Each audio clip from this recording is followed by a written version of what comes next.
Good afternoon, trainees. I hope you all are well and good. So, yesterday we have discussed what are the components of soft skill, right? We have discussed adaptability, emotional strength, leadership, team ability, decision making, negotiation skills. So, today we are going to study the benefits of soft skills. What are the benefits of soft skill? Benefits मतलब हमें क्या फ़ायदे हैं soft skills के? So, first is recognition from the industry कि हमें industries की recognisation होती है कि कैसे इंडस्ट्रीज़ हैं हमारी, हम इंडस्ट्रीज़ को पहचान सकते हैं. अगर हमारे पास सॉफ्ट स्किल्स होंगे तो ऐसा नहीं है ना कि जिस भी कंपनी से ऑफ़र आएगा तो हम वहाँ पे जॉब करने के लिए चले जाएंगे, बट हम पहले उस कंपनी को देखेंगे, उसका बैकग्राउंड कैसा है, तभी हम उस कंपनी को ज्वाइन करेंगे. हमें उसका अच्छा फीडबैक मिलेगा, then we will join that company. So soft skill play a vital role for professional success. They help one to excel in the workplace, and their importance cannot be denied in this stage of information and you can say knowledge, right? So second is new employment opportunities कि हमें employees को new opportunities मिलती हैं, new fields मिलती हैं काम करने के लिए. अगर आपके पास सॉफ्ट स्किल्स होंगे तो ऐसा नहीं है कि सिर्फ एक ही कंपनी से ऑफर आएगा, आपको डिफरेंट कंपनी से ऑफर आएगा if you have the capability, if you have the potential, and soft skill is very necessary. If you have that you can get many opportunities in your life. Clear. Third point is increase responsibility, मतलब आपकी जो responsibility है that should also increased, कि अगर आपके पास अच्छी soft skills होंगे तो आपकी जो रिस्पॉन्सिबिलिटी है वो भी क्या हो जाएगी, इंक्रीज हो जाएगी. तो ये पॉइंट्स मैं कौन से डिस्कस कर रही हूँ. बेनिफिट्स टू एन इंडिविजुअल, मतलब एक इंडिविजुअल को, एक एम्प्लॉय को क्या बेनिफिट्स मिल सकते हैं. उसके बाद हम डिस्कस करेंगे बेनिफिट्स टू द ऑर्गेनाइजेशन. तो नेक्स्ट है बिजनेसमैन, कि जो बिजनेसमैन होगा उसका भी कॉन्फिडेंस इंक्रीज होगा, उसका भी एक्सपीरियंस इंक्रीज होगा if he have the soft skills. Next is public sector executive, कि जो पब्लिक का सेक्टर एग्जीक्यूटिव है. अच्छा, एग्जीक्यूटिव क्या होता है? Managing, making plans and decision. A person that manage the plans, that discuss the plans, that is known as executive. Clear.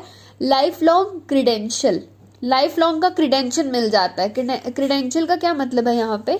Life long credential. Here credential means qualities that make someone suitable for something, कि ऐसी qualities जो एक person को, एक individual को क्या बनाती है, सूटेबल बनाती है कोई अच्छी चीज करने के लिए. ठीक है. फॉर एग्जाम्पल कि I can cook food better, तो क्या आएगा कि मेरे पास एक कौन सी क्वालिटी है कि मैं एक अच्छा खाना बना लेती हूँ. I am a chef, I am a cook. So ऐसी क्वालिटीज जो आपको लाइफ टाइम में काम आने वाली हैं, तो लाइफ लॉन्ग हो जाता है आपका क्रेडेंशियल. ठीक है.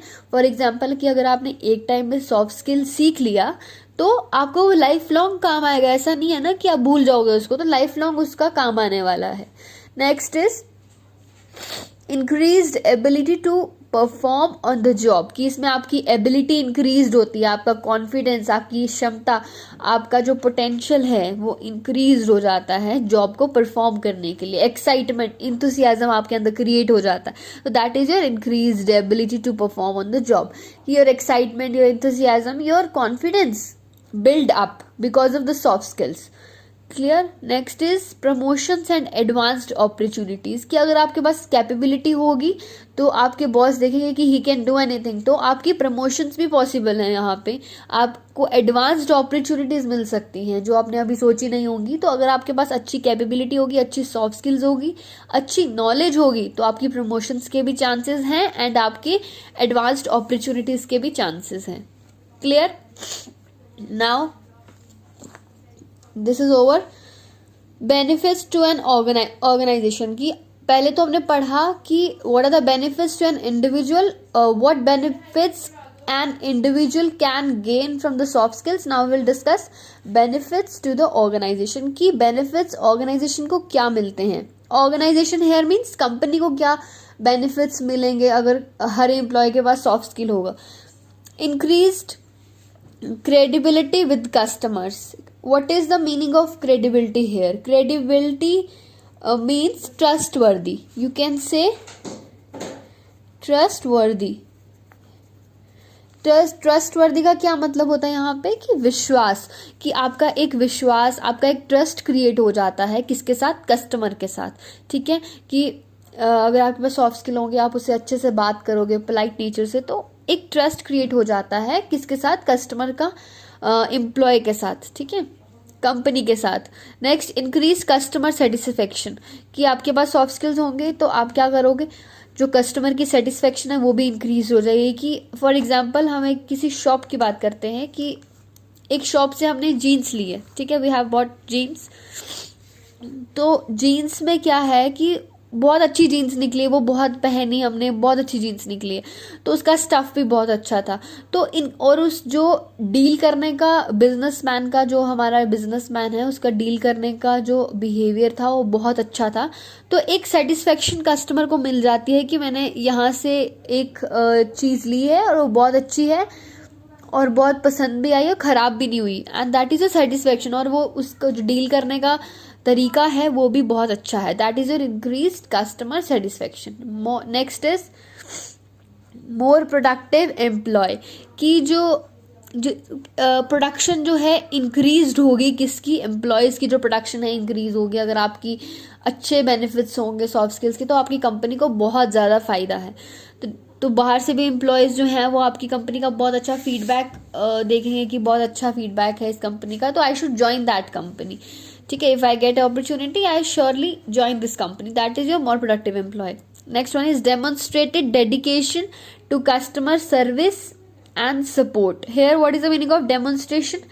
Demonstration means to show something with proof, कि अगर आप कोई बात कर भी रहे हैं तो उसको आप प्रूफ के साथ रखें, अपनी बात को प्रूफ के साथ प्रूव करें, ठीक है। That is a demonstration, dedication to customer service and support, की कस्टमर की तरफ एक एम्प्लॉय की जो डेडिकेशन है, जो एक्साइटमेंट है, वो बहुत अच्छी होनी चाहिए और कस्टमर केयर प्रोवाइड होनी चाहिए हर कस्टमर को, ठीक है, कंपनी की तरफ से।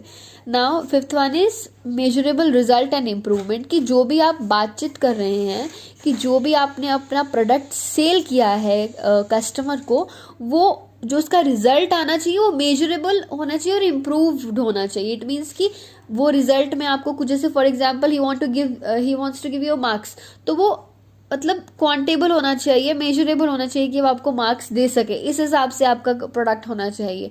तो इम्प्रूवमेंट भी बहुत ज़्यादा हो जाती है because of soft skills. Next one is out service the competition, कि जो कॉम्पिटिशन है आउट सर्विस का आसपास की कंपनीज का, वो भी इंक्रीज हो जाएगा। कि अगर आपकी प्रोडक्शन अच्छी होगी, आपका जो प्रोडक्ट अच्छा होगा, आपकी जो एम्प्लॉयज़ अच्छे होंगे, उनमें अच्छी कैपेबिलिटी होगी, बात करने का तरीका होगा, बिहेवियर अच्छा होगा, सॉफ्ट स्किल्स अच्छे होंगे, तो वो क्या आ जाएगा आपका, आउट सर्विस द कॉम्पिटिशन। तो कॉम्पिटिशन मार्केट में भी क्या हो जाएगा, इंक्रीज हो जाएगा, ठीक है। It increase the level of the competition, it increase the confidence of the company.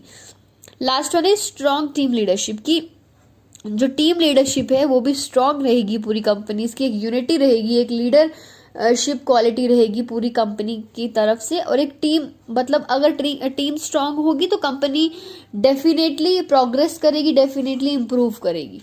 Clear? So these are the benefits of the soft skill, benefits to an individual and benefits to an organisation.